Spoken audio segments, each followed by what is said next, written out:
last week, just to remind you, you're supposed to make friends with money. The Bible says, make mammon the friends, make yourself friends with the mammon of unrighteousness. Luke 16, and we said, get out of debt, pay off your debt, buying your house, the best investments. I am not against investments. I think investments can do you good. I think investments are even better if you have matching investments with your company. I think that's fine. I think those are great. I think there's no problem with that. I just think if you get rid of your payments, you will find out. Look, investments go up and down all the time. And if you just happen to be retiring at the downtime, you're in trouble. And so if you get everything paid off and get out of debt, that is one of the best things you can do. And I know they'll say nowadays, what they say nowadays is, well, interest rates are so low that paying your house, the only return you're getting, is 3.5–4%, and so it's not very good investment return, which isn't great investment return, but it's constant. And you understand, you're talking 3 or 4% in this area. Your mortgage isn't $60,000 in this area. Okay, you're getting 3 or 4% on $300,000, $400,000, $500,000, $600,000. Okay, if you pay it off, but then you're paying a 30-year loan, and with the amortization of a loan, it's very complicated to understand. But if you pay stuff off quickly, in the end, you end up massively saving money, and so those are good things to do, and try to do that. And pay off debt and then roll it into the next debt and all those things. And next, the next is learn. We said learn to live joyous with little. Learn contentment. And we said work and work and work and work, and stay away from get rich quick. Avoid curses on your finances. Put God first. And then I said don't change when you get money. I'm going to go to Psalm 62:10. I'll read that and we'll pray and finish up this lesson on financial opposition. Psalm 62:10, trust not in oppression and become not vain in robbery. If riches increase, set not your heart upon them. Let's pray.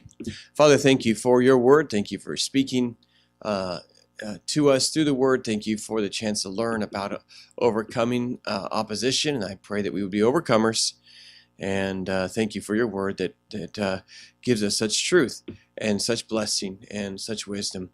And I pray that we would, in all these areas, we would overcome, and you would help us with this lesson in Jesus' name. Amen. So it says here, if riches increase, set not your heart upon them. And look, what your character is usually determines how you spend your money. And understand this. Most people are going to be right at the edge of broke no matter how much they make. Okay? Doesn't matter if they're making minimum wage. Doesn't matter if they all of a sudden inherit, $250,000. Doesn't matter if they all of a sudden get a raise and they went from $15 an hour to $30 an hour. They kind of spend all of it. Most of them, what they do, and I hear it in their voice and see it in their eyes when all of a sudden one of those changes happen financially, and they go, now I can take a break. That means that now I'm going to go spend my extra and go live on the edge again because I'm tired of the pressure, because they didn't learn to live content with little. Okay? And if you just remember back when you had nothing and you would have been happy with just a little bit, then all of a sudden you don't have to have pressure relieved off you, because having food and raiment, you're content, and so you're okay. And so don't do that. You usually know if it's like that, because you will know whether you change your finances when your status change. When you get a raise does not mean you have to change your lifestyle. Matter of fact, first thing I'd do if I get a massive raise is I would immediately put away a bunch of money and give to God a Thanksgiving offering, and just make sure I have things more secure or more paid off. And then maybe, okay, now I've saved, I put a month's income in the bank. Now I'm going to go out and I'm going to treat myself to the whatever I've been wanting. That door's been hanging. That car's needs air conditioning. Whatever. We need a second car. I'll go buy a $2,000 car. Whatever. But I would first not. I would not change what I do because my income. There's not a requirement that if your income goes up, you have to spend more. That's not a requirement. Okay. If riches increase, don't set your heart upon them. Okay. Money can get your heart. You say money would never get my heart. You're in worse danger. Okay. And now, understand this. People are you need to be in one of two categories, okay? Most people, 90% of people, they need a budget, okay? Because they will spend all their money otherwise. And they will say, well, it wouldn't matter if I had a budget because I barely make it. If you budgeted money, you'd find you had extra money, okay? Most people need a budget. There are a few people, you know who you are, and I am that. You know who you are. I know two people in this room right now, at the top of my head, maybe 3 or 4 that just know that, maybe not all of you. But you don't need a budget because you are so cheap, you'll never spend your extra money. Okay? And it's not even a temptation to you. Okay? And those people don't need a budget because they have a called the miser budget, and they just don't spend their money. And either one of those is fine. Everybody thinks they're good with money.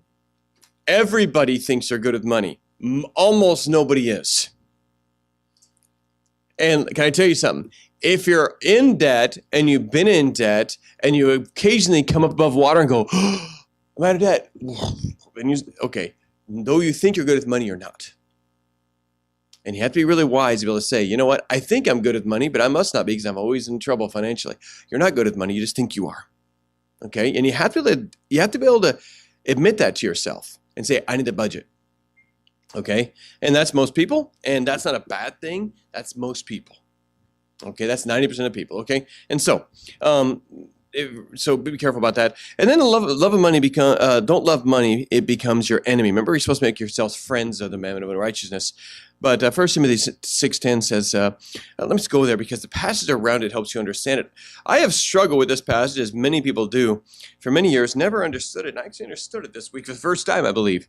And you say, Pastor, don't you just study till you understand it? I study it, memorize it, and then if I don't understand it, I say, God's not ready for me to understand it yet. And this week, I finally understood this passage. And I've read things on it, I've studied it, and had it memorized for a long time. It says, verse 10, for the love of money is the root of all evil, which some have coveted after. They have erred from the faith and have pierced themselves through with many sorrows. But thou, man of God, flee these things. And so there is what that is. Now, one of the funniest things, although it's not funny, it's terrible, but this passage, everybody has a hard time saying the love of money is the root of all evil. Well, I thought they just killed them because of revenge or whatever, and trying to understand that. Now, here's the problem. What happens is because people don't understand that verse, how the love of money can be the root of all evil. What did that have to do with even the garden? They don't understand that. What happened is modern versions, because they don't stick to scripture interpretations and just what it says, they've changed this verse to say the love of money is the root of all kinds of evil. Okay? Now, just so you know, in the Greek, that's a wrong translation. Because you don't understand what the Bible means does not mean you change the translation. There's real important things in Revelation 22 about that. Okay, you don't want to do that. Okay? The love of money is the root of all evil. But if you look at the context before and after, you kind of find out what this verse means. And it's all about money and all those things. At verse 8, having food and raiment, let us therewith be content. But they that will be rich fall into a temptation and a snare, and into many foolish and hurtful lusts, which drown men in destruction and permission. So there's a whole bunch of hurtful lusts and all those things that drown men in destruction and perdition. And then in the middle of the verse, at the end of the verse, it says there, some have departed from the faith and pierced themselves through with many sorrows. Notice how many different things have happened because of money. Okay? Understand this. Basically, and this is not the lesson because today we're moving on another lesson, but understand this. It doesn't say the love of money is the only root of every evil. Okay? It doesn't say that. But what it says, basically what it's saying in here is out of the root of the love of money, every kind of evil comes from that.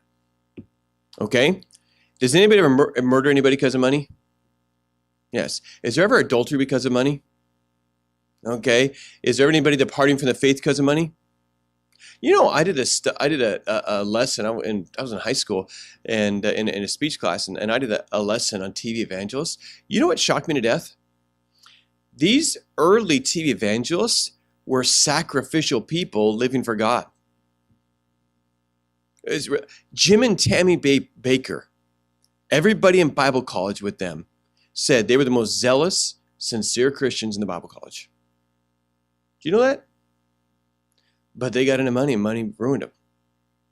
And cheating, does that sin ever come from love of money?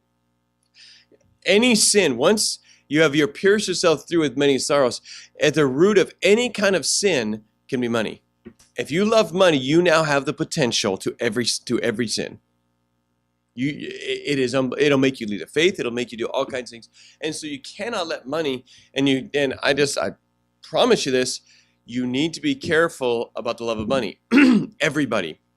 See, Pastor, it's not a struggle for me. Good. Don't think it never will become one. Okay?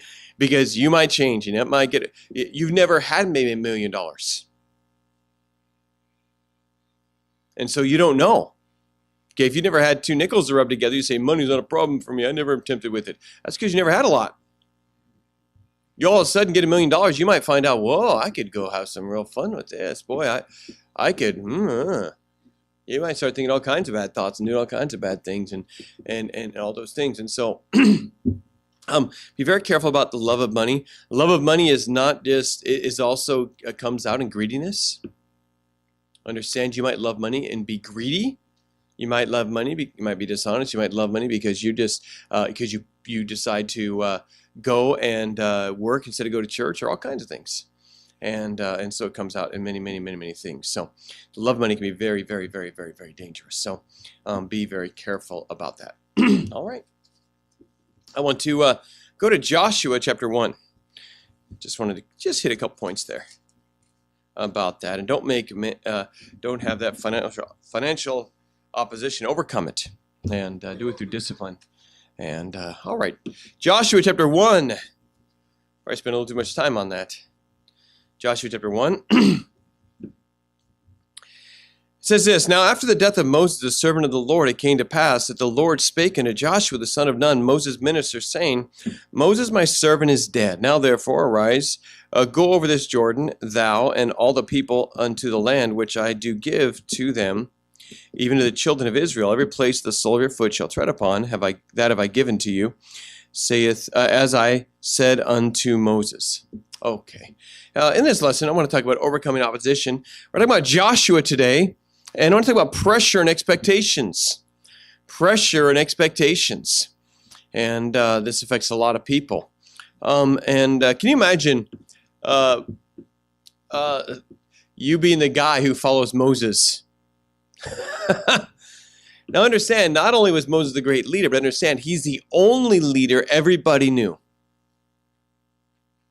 And think about the leader before you did. He got the law of God on the mountain from God. He parted the Red Sea. He took you out of Egypt. Okay. He brought water out of rocks and food that come down from heaven. God used him in miraculous ways. Can you imagine following that guy? When you follow a great leader, it's very common that you're compared to the great leader. And that's a lot of pressure and expectation. And the problem is the people couldn't be counted on to get God's presence and power. Whoever's the leader of Israel had to be the one to do it and to save them, because save them from themselves. And so you see that, and what a bunch of pressure. And Joshua went from, in verse 1, he went from being, look at verse 1, it says, now at the death of Moses, the servant of the Lord, it came to pass, that the Lord spake unto Joshua, the son of Nun, Moses' minister. He was just Moses' servant. Okay? He was whatever Moses needed. He might have been washing the feet or running errands or been a golfer or whatever, but he was just Moses' servant. He wasn't Aaron, who was the high priest. He was just a servant of Moses, whatever Moses needed. And now he's leading the entire nation, the nation this time, several million people. And so now he's doing that. And that is a lot of pressure. I want to say pressure can consume our lives. Expectations and pressure, it can consume your life. It's amazing once you feel that pressure and you feel the pressure of the expectation or just the pressure of a position or a situation. And so that pressure is very powerful. And I remember just listening. I didn't know this pressure because I didn't grow up that way. But one of the guys when I was in college, he was a great athlete. And he was a boxer and a football player and a bunch of different things and all kinds of sports and all of his life. I remember one day in chapel, he almost just broke down talking about he wasn't saved at the time. He was doing all that stuff and how that he went out for sport after sport, 3 sports at a time, doing all these things all the time just to make his dad say he's proud of him. And his dad never did that. And he's always trying to do enough to make his dad say, "Wow, son," because he knew his dad liked sports. Because he had that pressure, and he wanted to do that and wanted to impress his dad. And he lived his life and his spare time and everything else. And this was until he's 22 years old. Just trying to, in college and in college football and everything else. And trying to do that because you feel great pressure. And or you have there's great expectations on you. I want to give some thoughts about this and the opposition that comes under pressure and the hardship that comes, because sometimes it's good and sometimes it's bad. I want a few things. Number one, realize pressure is not always a bad thing. Pressure is not a bad thing in and of itself. I find men who don't have pressure is bad for them. Okay? Now, a lot to say on that. But I have found over the years, like if a man is going to get hungry, be amazed what a man can do. A man can't find a job until he's going to be evicted and can't eat. Then you'd be surprised how many jobs are out there. Okay? Pressure does a man good. And here's a problem we live in. The problem we have, that we live in a situation where manhood traditionally, when pressure came on, a man rose up. The animals coming towards the family, the man stood up and attacked and fought for his family, whatever. We've gotten rid of manhood. We've downplayed it, masculinity. And now what happens when men get pressure? They're not men, they're boys. But these adult males, what happens is they usually curl up and buckle. And they just kind of whine and cry. That's not fair. I don't know what I'm going to do. They actually, can you believe this? A man goes and says, "Honey, I can't do anything. You got to help me." A man, an adult male does that. Can you believe that? We've gotten to that day. And I'm not saying you don't share, honey. We got to pray about this. And, we got some tough time coming. But you got to be strong. And when pressure comes, since we've lost manhood, and since we've lost testosterone, we've lost strength, and we've it's so weird because now since we don't have any feminists left because our society doesn't believe in feminism, they believe in masculinity. A feminist is not a feminist, just so you know that. They're a masculinist. They believe a woman has to be like a man to be equal. Okay, femininity is equal to masculinity, but we glorify masculine women, and men who are manly, they hate. Okay, but you understand that pressure. That pressure is not always bad. The pressure to eat, if a man doesn't work, you shouldn't eat, and all those things. Those aren't bad things. Pressure is not bad in and of itself. In his case, verse 5, this pressure was on him. Verse 5, it says, "There shall not a man be able to stand before thee all the days of thy life. As I was with Moses, so will I be with thee. I will not fail thee nor forsake thee." And he says, look, you got to do this thing. And the people's lives were in his hand. If he didn't make it, they were goners. Verse 16, "And they answered Joshua and saying, All thou commandest will we do. And whithersoever thou sendest, we will go." So there's the pressure. We're going to follow you. Okay? And so there is a bunch of pressure there. And that's not all bad. And Joshua had it, and it was given to him by God. And it makes you rise up, and it makes you stronger, and it can really help you. A dad does better when his kids need him to be a good dad, when he has to provide the need. A Christian becomes a better Christian when he gets pressure on him to become a good Christian. I found that to be completely true. If you're a soul winner, if you're discipling somebody, if you have a ministry, you all of a sudden start reading your Bible and praying and walking with God because somebody needs you to do it. That's why Christians who do nothing don't thrive as Christians. I just can't seem to read my Bible. Well, you don't need to. It's like somebody who has no reason to stay in shape in the world.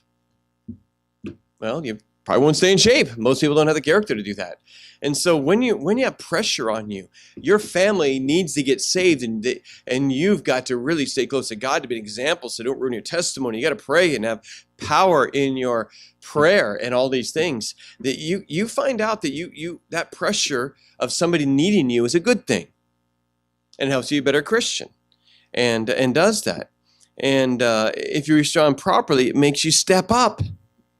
Step up's a good term we used to have. You need to step up to this. I got to step up now. I can't be a bum anymore. I can't slack off anymore. I got to step up.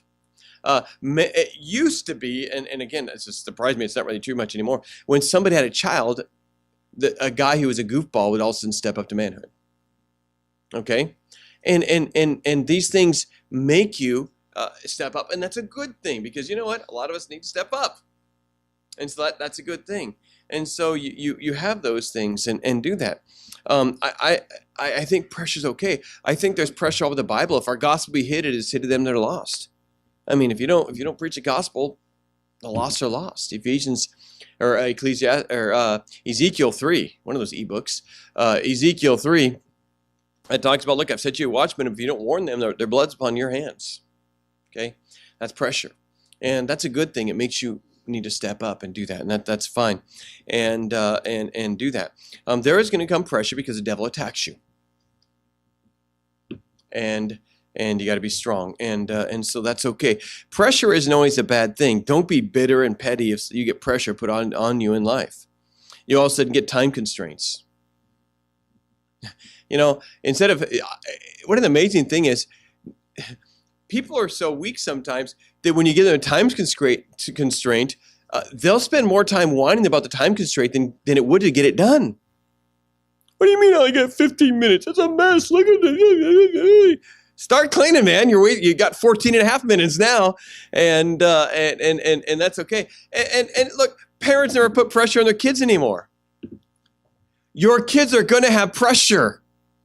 If you let them out there, all of a sudden they have no pressure the whole life, and you clean everything up and you do everything and you have bailed them out of every mess they're in. Guess what happens when they're 21 and they get out there in the pressure cooker?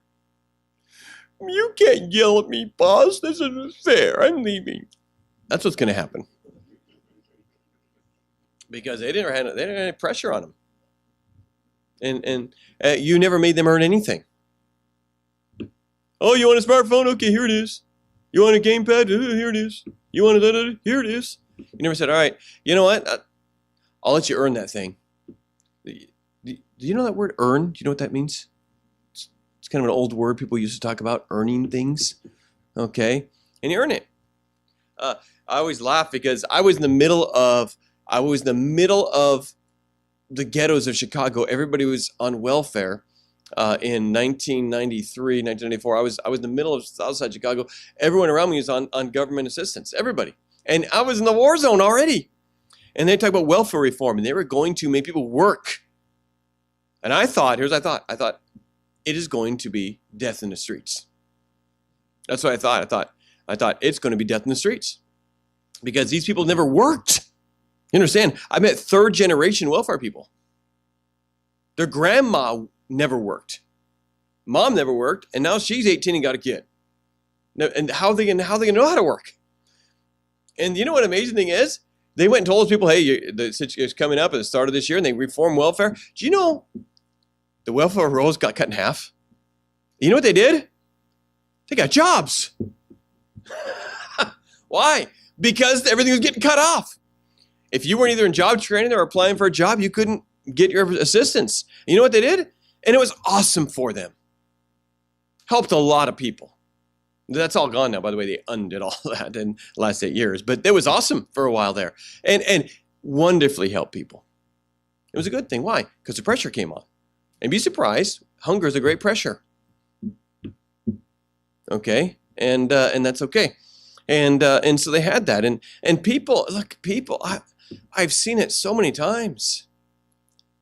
Where people say, I can't. I just can't get up. I can't do this. I can't move. I can't figure. I'm so unmotivated. And then all of a sudden, they're getting evicted and they find motivation. Now, usually it's too late then. But for about a week, they're... I always said, you find out if you're disabled if you put a pit bull 100 feet behind somebody and put the door 10 feet away. And you find out if they're disabled. You know, it's amazing when you're motivated, when you need to, what you can do. And I've said many times, most of us couldn't run a marathon, but I said, hey, run this marathon and get $2 million. Yeah, I can do that. Right? Because once you get motivated enough and pressure comes on, you have to do it. If I said, look, your family's going to die of cancer if you don't run a marathon in a month. You'd say, all right, I'll be able to run that. But if I said to you, can you run a marathon? You'd say, no. Do I have a week to do it? Can I do it on my car? But you understand, pressure is not a bad thing. It helps you step up sometimes, and do that. I have seen more lazy people. You want to see how this always cracks me up. I've seen lazy people who say, oh man, I'm just so I can't work, I can't do anything. And then I watch those people at the car wash when the thing starts beeping. Beep, beep, beep, beep. Watch how fast they move. People have motivation in them, but they have to have a pressure sometimes. Pressure. And they can do that. And so it helps them. And so it's not always bad. And can you imagine here? Okay, ready? If today I had 10 people, 10 pastors in church that are going to meet this morning and all wanted to teach. And I'm planning, in the next week, I have 3 trips I'm planning. Okay? In a week and a half. 2 major, one small trip. I'm planning all 3 of those right now. I went to a graduation yesterday. I had a major graduation in our house the day before. I got a lot on my plate right now. Can you imagine if I knew somebody else was going to preach? And all these people could preach if I didn't get it done. You know what? I might have said, if I don't get this done, and I might have run out of time. But I didn't run out of time. You know why? Because if I came here and said, all right, anybody got something ready? Hey, your eyes go bonk. Because, you know what? And so, did I get to bed late last night? Yeah, I got to bed late, but, big deal. I mean, what's getting to bed late? No big deal. Pressure's not pressure helps you. Okay? I've never come here into church and say, guys, I didn't have time this week. You know what? Let's read John 3:16 and meditate on it. We've never done that. Why? Because, you know what? I have to have something ready. God's given me an important position, and you need fed, and I need fed, and so we'll get it done. Why? Because pressure's okay. Okay? And I want to say that. Don't get bitter about pressure. And do that. Next, the Lord fixes oppressive pressure. Let's go back here to Joshua chapter 1. Oh, he's saying, hey, Moses is dead. That's the first thing he says. After the death of Moses, the servant of the Lord, it came to pass, and the Lord spake unto Joshua, the son of Nun, Moses' minister, saying, Moses, my servant, is dead. Boom. Now, in Deuteronomy, they already said, Moses already laid his hands and prayed over him, and already said, God said Joshua was going to take over, but he said, okay, Moses is dead. It's on you now. But God didn't just say, good luck. God doesn't do that. Because there can be oppressive pressure. And we usually put it on ourselves, but sometimes people will put it on you. But God doesn't, listen, God does not put pressure on you that you can't handle. If he gives you more than you can handle, he'll give you the grace to handle it. That's what he did with Joshua. That's a big load to dump on Joshua. Okay? 2 million people. That's a big load. But look at the comfort and how God's going to help him, and he fixes the oppressiveness of it. Verse 5, there shall not any man be able to stand before thee all the days of thy life, as I was with Moses, so will I be with thee. I will not fail thee nor forsake thee. Verse 9, haven't I commanded thee, be strong and of good courage, be not afraid, neither be thou dismayed, for the Lord thy God is with thee, whithersoever thou goest. Down to verse 17, the people talking to him, according as we hearken unto Moses in all things, so we hearken unto thee. Only the Lord thy God be with thee as he was with Moses.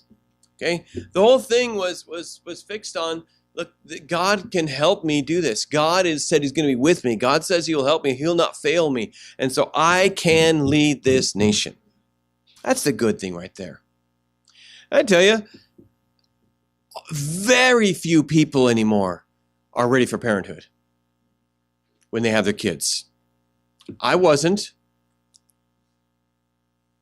Okay? Now, I was at a disadvantage because of how I was raised and stuff like that, but I studied hard once I became a Christian how to become a good parent. And you know what?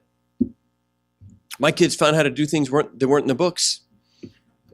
And I didn't know everything to do. And look, there are a few people who are completely ready for kids when they have kids. And almost always those people, almost always they are, one, from exceptional families, and two, they're the oldest child with a lot of kids underneath them. Those people are already ready. And they're pretty much flow right into it.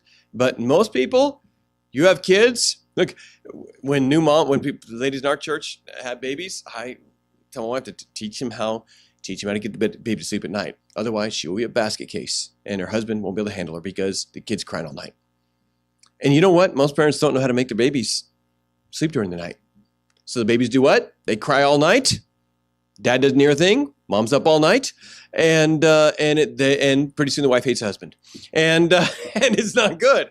And so, look, you don't always know this thing, and you're not ready. And all of a sudden, it's this thing of parenting, and boy, all of a sudden the kid gets complicated, and life gets complicated. And look, I still don't always know what to do. I got 7. Oldest is 22. And so, look, by the time, when you have them that far apart, when your oldest is 22 and your youngest is 5, somewhere, by the time the 5-year-old gets there, I'll probably have it figured out when they're all done. I'll be a great grandparent. Look, life comes with pressure. Somebody gives you a job teaching the Bible in church, and you get to see it at a Sunday school class, you're over your head. But you know what? God will help you if he gave you that thing. I tell people all the time, I live over my head all the time. I'm just used to pressure. When I'm not under pressure, I'm like, this is weird. What do I do? I'm used to pressure, and pressure's, look, if God put this thing on my plate, he'll give me a fork big enough to scoop it. Okay? And I know my mouth's big enough, okay? And so if God puts something there, and so relax and say, you know what? God gave me this thing. God, I prayed about it, and this is a job God gave me. I'll be fine. I'll be preaching to 200 pastors in 3 weeks, 2.5 weeks. And you know what? Be way over my head. Some of those guys will be way greater men than I am. But you know what? God put me there in that position. So I'll just go and do it. And I'll trust God, and I'll pray and beg God and ask God, Lord, I can't do this and all that stuff. But I lived there. And so God will help you.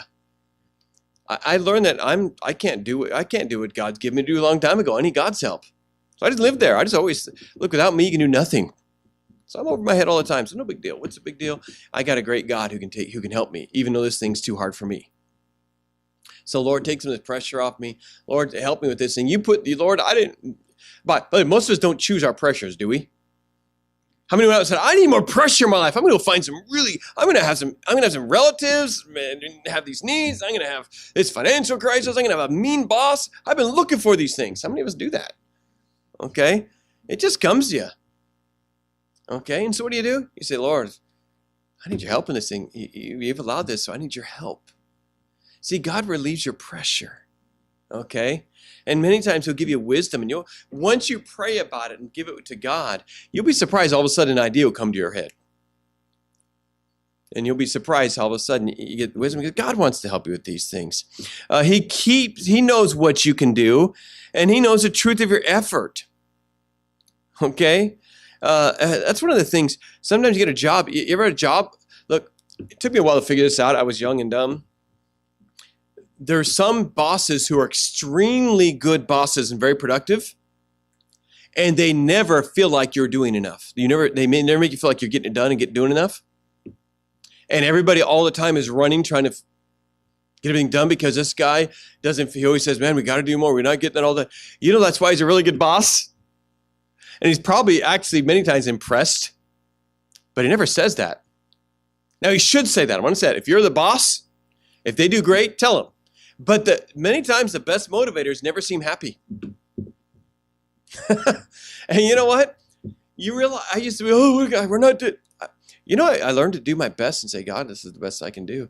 And you know what? Leave it there and do my best because God knows your limits. And look, I last night, I don't know, 12:30 at night, I remembered 2 things I have to get done before I leave. I leave tonight at midnight. Okay, and Sundays are occasionally busy for me, and I just had to get them done. And I'm laying in bed. It's got to be pushing 1 a.m. last night, and I said I got to get those things done. And I said, but you know what? I really shouldn't do anymore. I worked 17 hours today. I need to rest. So what'd you do? I said, if I was supposed to get it done, I'd have gotten it done. So what did I do? This morning, God woke me up. Boink. Woke up. I was wide awake. No alarm. Up I went and got those done before I did everything else. I had time to do it this morning. So why? God gave me grace and helped me. I got them done this morning. Okay? And so I just want to say God helps you. He knows your limits. He knows what you can and can't do, and he'll help you along the way. One of the things, let me take you to Colossians 3:23. This was a key verse to me to get this. I had to learn the hard way because I didn't know how to work, and I didn't have a dad to train me, and I started working jobs and getting fired because I wasn't a good employee and all those things, and then I didn't know how to do things right, and I didn't know how to relate to men and how to be around men at work and how to follow a boss and follow orders. I didn't know any of that stuff, and I learned this, and it really took the pressure off. Colossians 3. In verse 23, it says, and whatsoever you do it heartily as to the Lord and not unto men, knowing that of the Lord ye shall receive the reward of the inheritance, for ye serve the Lord Christ. You know what you do? Whether you're at work, whether you're church ministry, whatever it is, you're doing it for Jesus. God put a boss over you maybe, and the boss says, I need you to do this and this and this and this. And you go and you say, Lord, you put that person in my life, and I'm doing this because I love you. And you work for God. You know why? Because your boss doesn't understand you're having a bad day, and your boss doesn't understand you're not very good at that, and your boss doesn't understand you tried your hardest and didn't get done anyway. You ever done this stuff? The teacher doesn't understand. Your parent might not even understand. But if you do it for the Lord understands you were doing your best. Okay? Lord understands you're trying hard. Lord understands it's all you can do. And so you do it for Jesus. Now you obey your authority because it says to do that. But you do it for the Lord. You can not like your boss, but love Jesus and do a good job. Okay? And so you say, because you know what? Many times you don't like your boss, you don't like your job. When you don't like it, your productivity goes down. But when you do it because I love Jesus, you gave me this job, and I'm gonna flip this burger for you. I'm going to go and take care of this person for you. I'm gonna go and do this job for you. I'm doing this for you. I'm gonna flip these burgers faster than anybody because I love you, Jesus. I'm gonna make the best burgers. I'm gonna put the patty in the middle of the bun like they always should, and for you, Jesus, and because that's what a person who's doing it right should do. And so I'm gonna do these things, and so. Nobody loves Jesus at the burger restaurants I go to. It's hanging off the side. And but look, you do it for Jesus, and you do it all day long for Jesus. And though, you know what? If Jesus is happy, then you're okay. Your boss might be a grump and mean to everybody. Your boss might have missed it. You ever worked hard the entire day, and the one time you stopped working for a sec, the boss looked? Okay, that's what happens. That's okay. You know why? Because God saw you're working hard all day. You know what happens if you're really working and doing your best for Jesus, and all of a sudden the boss says, I'm sick and tired of you. You know what God will do? He said, you know what? You don't need this. I'm going to bless you for being faithful to me. And all of a sudden God gives you a better job. Because you're working for Jesus, not for them. And God blesses you and takes care of you. And so take the pressure off and do it for Jesus. Do it because you love him, because he's your Lord. He's with you all day long watching you. He's going to help you. God fixes the pressure next. And so don't feel bad about stopping. Don't feel bad about you've done your best. You can't do anymore. There's just a time, and God knows that. Now, you might have more of a limit than you think you do. But look, don't when you have to say no to somebody, and I say no to people fairly regularly now.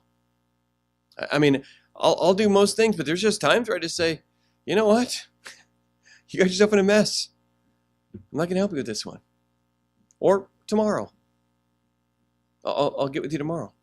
You know, I need to be with my family tonight. I've been away too much. Say, don't you feel the pressure? I've learned God knows I'm doing my best. So I'll just be happy doing my best because I'm serving Jesus. Okay? And I understand we need to go over the edge and do our best for Jesus, but God relieves the pressure. God becomes your goal and your satisfaction. Proverbs 16:7, if a man's ways please the Lord, he makes even his enemies to be at peace with him. If you look at verse 24, knowing that of the Lord you shall receive the reward of the inheritance, for you serve the Lord Christ. God will reward you. God can help you meet expectations.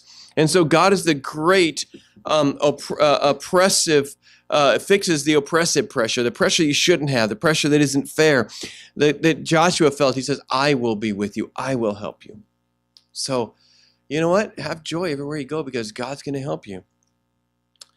Next, be courageous and step up. We kind of hit on that. We see Joshua doing that. And God says, don't sit there quivering. Step out. And Joshua immediately goes and he appoints a bunch of people to start overseeing the people. And Joshua just goes to work. Quit complaining about what you can't. Look, do your best and see what works out. But don't just sit here and say it's not fair. Joshua didn't do that. He just started working and God started blessing his work. Next, don't be insecure about those who achieve great things before you. In Joshua, let's go back to Joshua chapter 1. Don't be insecure about that. This happens with parents. You know why? Because you know what parents do? When I was a kid, and look, we got a problem. The millennials are weak. Not all of them. There's some great millennials. It's not their age is a problem. There's just they have safe zones and cry-free zones and da-da-da zones and you're in my space. I don't feel right about this. You are frowning at me. I think you're discriminating against me. I mean, we got that going on nowadays. Okay, and so they're so soft many times, and the parents buy them everything, take care of everything, don't make them work for anything, don't give any consequences. They go steal something in the store, and the parents go to the store and pay for it. I mean, all the stuff they do nowadays without letting the kids learn anything, and so parents, what they do? When I was a kid, you know what? I used to go to hill, go to school, 10 feet of snow, uphill both ways, barefoot, with mountain lions chasing me, and so the kids feel like, and sometimes your parents achieve great things. And by the way, every good parent puts pressure on their kids to achieve. You don't say, oh, I understand you getting a D. You have a lot of problems in life. I know your video game console broke yesterday. No! Stop it. Look, tell them you can get A's if they can. Understand, if you have a child who's not going to get A's, take their B's. Okay, I understand that. But don't take the A kid and the B kid and let them get C's. But understand, every kid's different and they have different abilities. Different things you're good at. Okay, there's some people aren't going to get an A in math. Okay? There's some people aren't going to get an A in English. And I want you to understand, don't put unfair expectations. But sometimes there's unfair expectations. What happens is because you had an amazing parent who could do everything good, and boy, sometimes how many have parents who were just incredible, could do everything good? How many had that? Okay, some of you, just a few of you.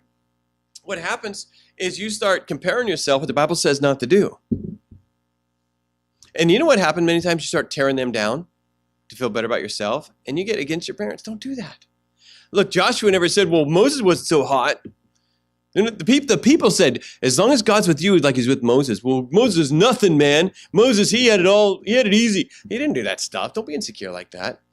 Take the good things that people who did great things give you and let that be your jump start. They've given you a head start.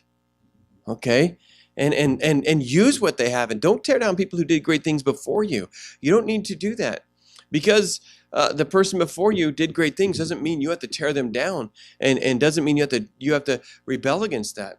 And he used Moses's methods. What did he do? Went to Jericho. What did he do? Send in spies, just like Moses did. It's okay. Let it help you. Don't be insecure like that. And don't do that. And I'm really skipping ahead here. It's time's over. But personally, meet with the Lord about your situation. Let's go. Joshua 1:1. It says the Lord appeared to him. The Lord came to him and talked to him. Joshua chapter 5 and verse 14. And he said, "Nay, but as captain of the host of the Lord am I now come." And Joshua fell on his face to the earth and did worship and said unto him, "What saith my Lord unto his servant?" And the captain of the Lord's host said unto Joshua, "Loose the shoes from off thy feet, for the place wherein thou standest is holy ground." Joshua said, "Lord, what would you have me to do?" Can I tell you, you need God. If you're under pressure, we don't have a big enough house, or we're crammed in, or our finances are in trouble. And these are all real pressures, and all of them are real and important and hard, or I've got family pressures, or I've got mother-in-law pressures, and all those things, and I've got these pressures. Look, if you got the pressures, you know what you do? You go to God and say, "God, I got a lot of pressure here. I need your help." And God will help you. And because pressure is not going to destroy you unless you let it destroy you. Pressure can help you. It can make you say, "Wow, I can't believe I did that." You know why? Because pressure got put onto you to do it, and you sought the Lord, and God helped you. So pressure's okay. How many have pressure in your life? Raise your hand. All right. And you know who to go to. You know who to work for.